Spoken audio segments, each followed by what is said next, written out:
Can you hear or see a demon inside of someone else? This is one of those no and yes answers. Let's talk about why.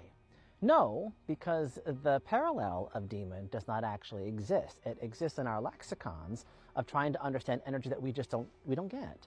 Our brains are wired to try to figure out emotions at all times. And so the no is no, that doesn't actually exist because it doesn't actually exist. And already, this is really hard to hear. This already feels like an attack on your dogma. I know, I get that. But now, let's go further than that. Let's tune into the yes part of that question. There is energy. And for some people, it's very visual. For me, it's very, very visual.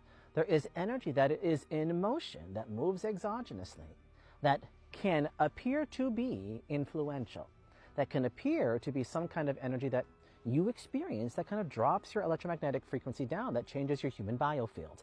When you are tuning into those energies, technically, the misdiagnosis of that is actually demonic. Now, I do not believe in demon because as a profound seer, it doesn't show up anywhere, including the evidence. Hi, Kitty. Can you hear the cat over there?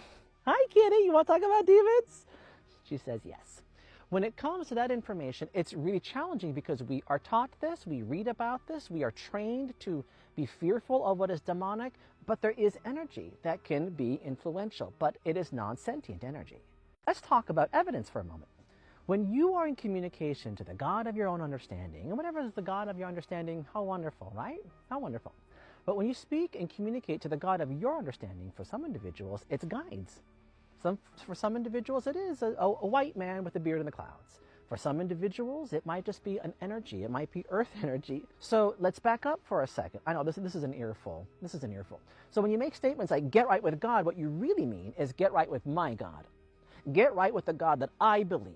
And because you do not believe the God that I believe, therefore you are demonic. You come across someone else's platform and they believe a different way that you believe, and you do not believe that they are in the formulation of your own God intelligence, you become very truculent. What does that mean? That means you become very combative. It means that you're looking for a fight. And when you enter the world looking for a fight, what does that actually translate into in your own trauma? In your terminology, that would be in connection to the idea of outside energy that kind of influences my mind to want to be combative.